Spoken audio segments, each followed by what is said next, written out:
begin.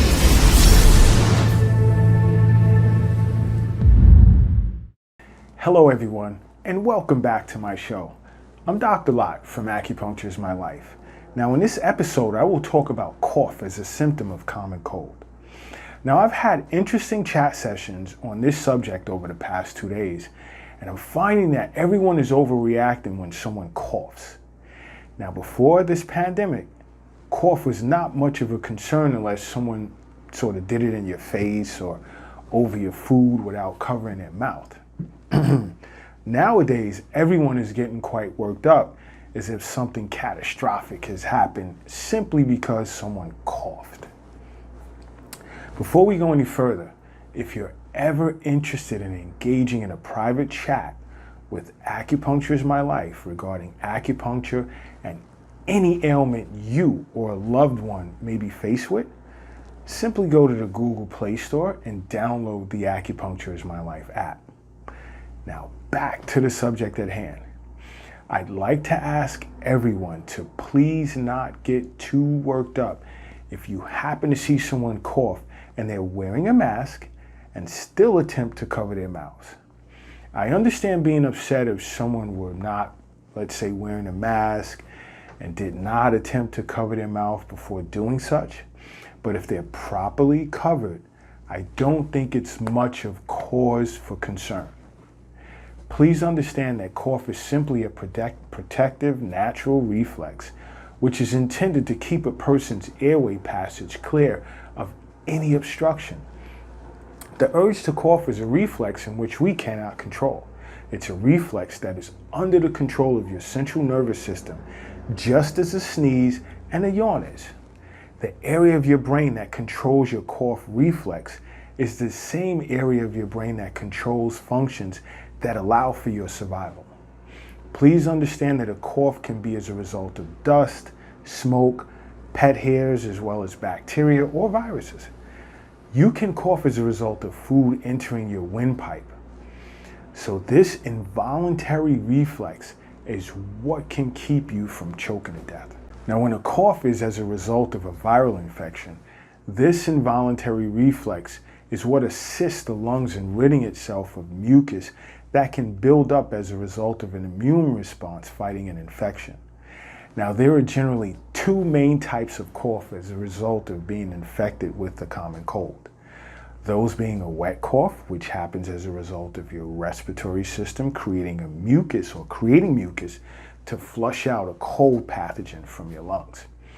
The other is a dry cough, which usually happens when your airways are irritated. You can experience a dry cough during the early days of a respiratory infection as the body attempts to clear this pathogen from your lungs. Now let's take a look at cough from a traditional Chinese medicine perspective. Now in Chinese medicine, there are two different types of cough. One is pronounced as ke, whereas this type of cough is a cough that makes noise but is without phlegm, which is indicative of injury to the lungs. The other type is so, which is a cough that has phlegm but does not make noise, which is indicative of the spleen channel being obstructed with phlegm. Now in Chinese medicine, a cough can be caused by any of the 5 yin organs and not just the lung, and an incessant cough caused by a particular yin organ can eventually affect its paired yang organ. Cough in Chinese medicine can be as a result of an external pathogenic factor, diet, emotional stress, or chronic illness. But for purposes of this video, I will focus on cough as a result of an external pathogenic factor, such as wind cold or wind heat. Now, as an external pathogenic factor, wind tends to be the main cause of cough. As I've stated in past episodes, wind tends to penetrate via the skin at the defensive qi level, which is under the control of the lungs. Wind as a pathogen tends to obstruct the descending of lung qi, which causes one to cough. Now when it comes to wind cold enters the body via the skin at the defensive qi level, causing a cough most times with a white nasal discharge. Now wind heat finds its way into the body via the nose and or mouth or eyes, and usually affects the throat, It causes cough as a result of penetrating the lung channel via the throat and obstructing a descending of lung qi. Now, a wind heat type of cough is usually drier than a cough as a result of wind cold. A pattern of wind cold in which I treated earlier in the year, the patient had a cough with a runny nose, sneezing, slight breathlessness, and a white nasal discharge. She'd experienced a version of cold with shivers and body aches, stiff neck, and even a headache.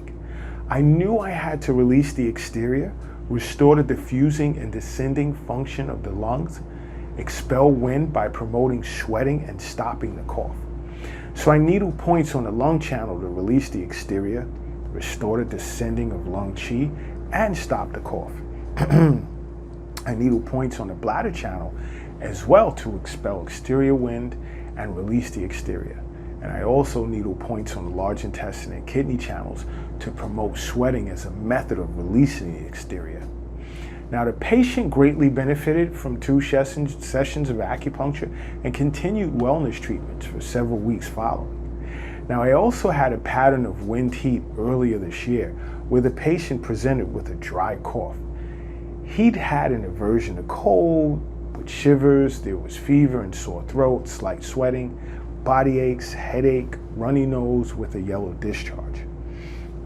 Now, the tongue appeared as slightly red, so I knew I had to release the exterior, expel wind, clear heat, stop the cough, and restore the descending function of the lungs.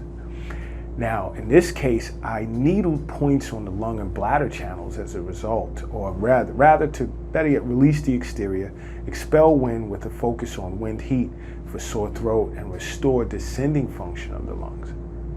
I needled points on the large intestine channel to expel wind heat, as well as needling points on the conception vessel to clear heat. Now, this patient benefited greatly from his treatments as I'd informed him to remain in touch with his primary care physician with regard to his progress.